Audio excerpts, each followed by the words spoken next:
প্রিয় দর্শক, আসসালামু আলাইকুম ওরহমতুল্লাহি ওবারাকাতু। সুপ্রিয় দর্শক, আশা করছি আল্লাহ তাআলার অশেষ রহমত ও দয়ায় আপনারা সকলে অনেক ভালো আছেন। তো দর্শক, একদিন ভাই প্রশ্ন করেছেন এবং উনি জানতে চেয়েছেন যে মুহতারাম, আমি অনেকের কাছে শুনেছি যে ঈদে মিলাদুন্নবীর দিন নাকি যে আমল করলে 70 বছরের গুনাহ মাফ হয়ে যায়। তো আসলে এটি কি কোরআন হাদিস দ্বারা প্রমাণিত, বা আমাদের নবীজি ঈদে মিলাদুন্নবীর দিনে কি আমল করতেন, এ বিষয়ে যদি বিস্তারিত জানাতেন তাহলে অনেক উপকার হতো। তো ধন্যবাদ প্রিয় দিনী ভাই।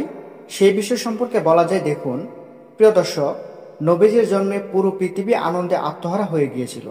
সকল নবী রসুলের সর্দার, সর্বশেষ ও সর্বশ্রেষ্ঠ নবী এ পৃথিবীতে আগমন করেন রবিউল আওয়াল মাসে। এ মাসে নবীজির জন্ম ও মৃত্যু হয়েছে। তাই তো ইসলাম ও মুসলিম উম্মাহর কাছে অত্যন্ত গুরুত্ববহ মাস রবিউল আওয়াল। ঈদে মিলাদুন্নবী বলতে কি বোঝায়? অশান্তি আর বর্বরতায় ভরপুর সংঘাতময় আরবের বুকে আধারের বুক চিরে মহানবী সাল্লাল্লাহু আলাইহি সাল্লাম সুখ, শান্তি, কামিয়াবি ও রহমতের বার্তা নিয়ে পৃথিবীতে আগমন করেন। মানবজাতিকে সত্যের, সভ্যতা ও ন্যায়ের দিক নির্দেশনা দিতে গিয়ে গোটা বিশ্বকে শান্তিতে পরিপূর্ণ করে তোলেন। আসুন এখন জেনে নেওয়া যাক মিলাদুন্নবীর দিনে নবীজির আমল কি ছিল। দর্শক দেখুন, নবীজি সাল্লাল্লাহু আলাইহি সাল্লাম নিজের জন্ম উদযাপন করতেন জন্মের বার হিসাবে, তারিখ হিসাবে নয়। নবীজির জন্মদিন ছিল সোমবার। এদিন তিনি কোনো উৎসব, মিছিল বা ভোজন রসিকতা করতেন না, বরং রোজা রাখতেন। হাদিস বেত্তাগণ লিখেছেন, সোমবার নবীজি সাল্লাল্লাহু আলাইহি সাল্লামের জন্মের দিন হওয়ার প্রতি সোমবার রোজা রাখতেন মহানবী সাল্লাল্লাহু আলাইহি সাল্লাম। তাই প্রতি সোমবার রোজা রাখা মুস্তাহাব।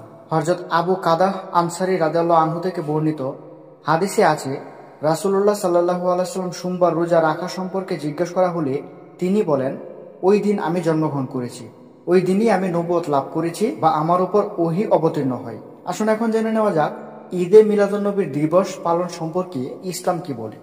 দেখুন, ইসলামে দিবস পালনের অনুমতি নেই।